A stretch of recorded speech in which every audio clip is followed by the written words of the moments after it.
Hello everyone, I'm Major General Garrett Yee, Assistant to the Director of the Defense Information Systems Agency.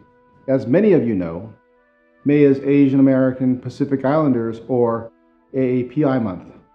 It's a time we put aside to focus on what people from backgrounds similar to mine contribute to the overall American culture. They are U.S. citizens who trace their lineage back to places like Japan, China, Taiwan, Korea, Indonesia, Vietnam, Laos, Cambodia, the Philippines, Samoa, Fiji, Guam, and the Northern Marianas. Oftentimes, people outside the AAPI community think that this is a month for Asians to celebrate our cultures. Not exactly. What we are celebrating is what Asians and Pacific Islanders have added to the overall American culture. Imagine an America without Asian restaurants, martial arts, the musical genius of Yo-Yo Ma, fashion designer Vera Wang, Olympic figure skater Kristi Yamaguchi, Medal of Honor recipient and Senator Daniel Inouye, Yahoo founder Jerry Yang, or any of the 23 million Asian Americans and Pacific Islanders that contribute to America's workforce and fight in our wars. And while we are proud of where we come from, we are, after all, Americans first. A nation of people from all around the world coming together to form something unique, something greater than just the sum of our parts. A diverse group of people united by a common cause. That has never been more true than it was in the days, weeks, and months following the terrorist attack of 9/11. Those of us who lived through the time remember the streets lined with American flags flown in front of homes from coast to coast. Strangers on the street began thanking military members for their service, and people being just a little nicer to one another. But we've been through a lot since then. 20 years of war, 3 presidents, 1 global pandemic. It feels like we've lost some of that collective kindness. Since the beginning of the coronavirus pandemic, extremists around the world have begun using the disease as justification for racially motivated violence.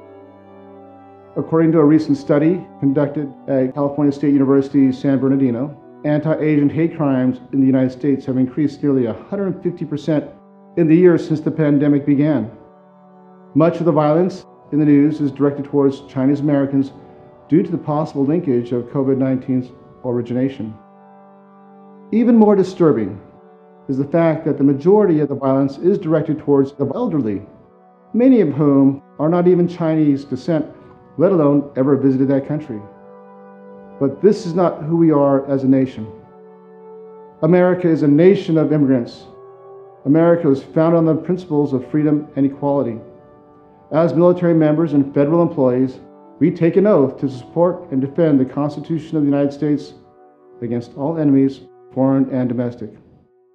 What makes our oath unique is that it is not to a person, like other countries around the world, but to an idea.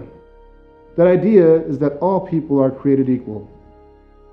We pledge our loyalty to the Constitution of the United States, a document created to establish justice and ensure domestic tranquility.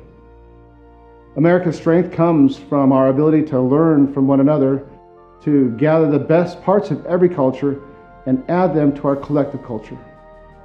Our citizens are not Asian Americans, or European Americans, or African Americans. We are Americans, a blend of many cultures, and we are better for that. Since World War II, many members of my family served in the United States military. My uncle Jimmy Eno was awarded a Purple Heart when he was wounded in Europe fighting with the famed 442nd Regimental Combat Team, an all-Japanese American Army unit. My Aunt Sue Kumagai was one of the first Asian American females to reach the rank of colonel when she served in the Army during the Vietnam War. In total, more than a dozen members of my immediate family donned the uniform of the United States military, each of them paving a way for the generation of soldiers, sailors, airmen, and Marines that followed. My story is only one of thousands that can only be told by members of our workforce.